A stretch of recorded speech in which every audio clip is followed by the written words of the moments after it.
To Capitol Hill now, where 6 Democratic lawmakers who put out that video telling troops to refuse illegal orders are now under investigation by the FBI. Several of those Democrats, all of them veterans or one of them who worked for the CIA, say the FBI has contacted them now to set up interviews. President Trump is calling them the seditious 6. He is calling for their arrest. The video they released last week was unusual for a number of reasons. In it, they did not say whether any of Trump's orders are, in fact, illegal. Americans trust their military. But that trust is at risk. This administration is pitting our uniformed military and intelligence community professionals against American citizens. like us. You all swore an oath to protect and defend this Constitution. Right now, the threats to our Constitution aren't just coming from abroad, but from right here at home. Our laws are clear. You can refuse illegal orders.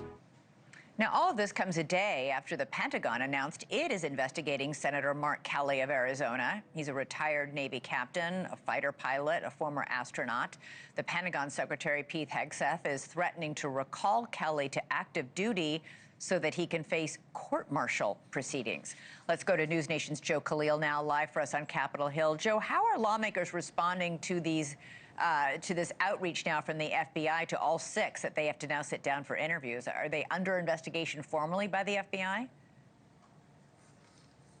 What we know is the FBI has not demanded that they meet with them. There are no subpoenas yet, Elizabeth, but the FBI and the Department of Justice have officially requested interviews with not just Senator Kelly, but all 6 of those Democrats who were in that video. And the response today came from the 4 House members, Congressman DeLuzio, Congresswoman Houlihan, Congresswoman Goodlander, and Congressman Jason Crow, all 4 putting out this joint statement, which is really a defiant one. It's the same message that we've heard basically since the Kelly news broke, which is this. They say President Trump is using the FBI as a tool to intimidate and harass members of Congress. They said yesterday the FBI contacted the Sergeant-at-Arms. No amount of intimidation or harassment will stop us from doing our jobs. They say we swore an oath to support and defend the Constitution. That oath lasts a lifetime, and we intend to keep it.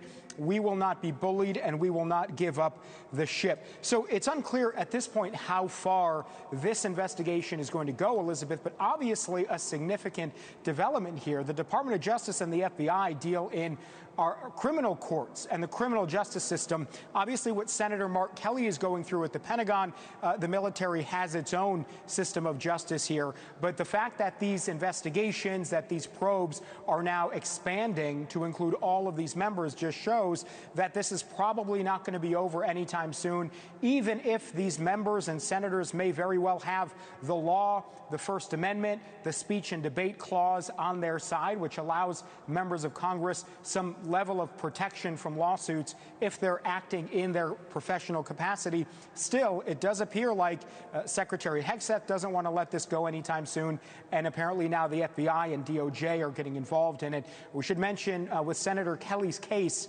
we know now that Secretary Hegseth is referring it to the Navy Department, eventually the Secretary of the Navy, to handle the rest of it. So we'll see where this progresses and how it does, but none of these Democrats seem to be cowering in any way. In fact, they're making it a point to publicly push back on every development that we see. Right. It's not clear what crime the FBI would be questioning them about. So that's all right. Joe Khalil.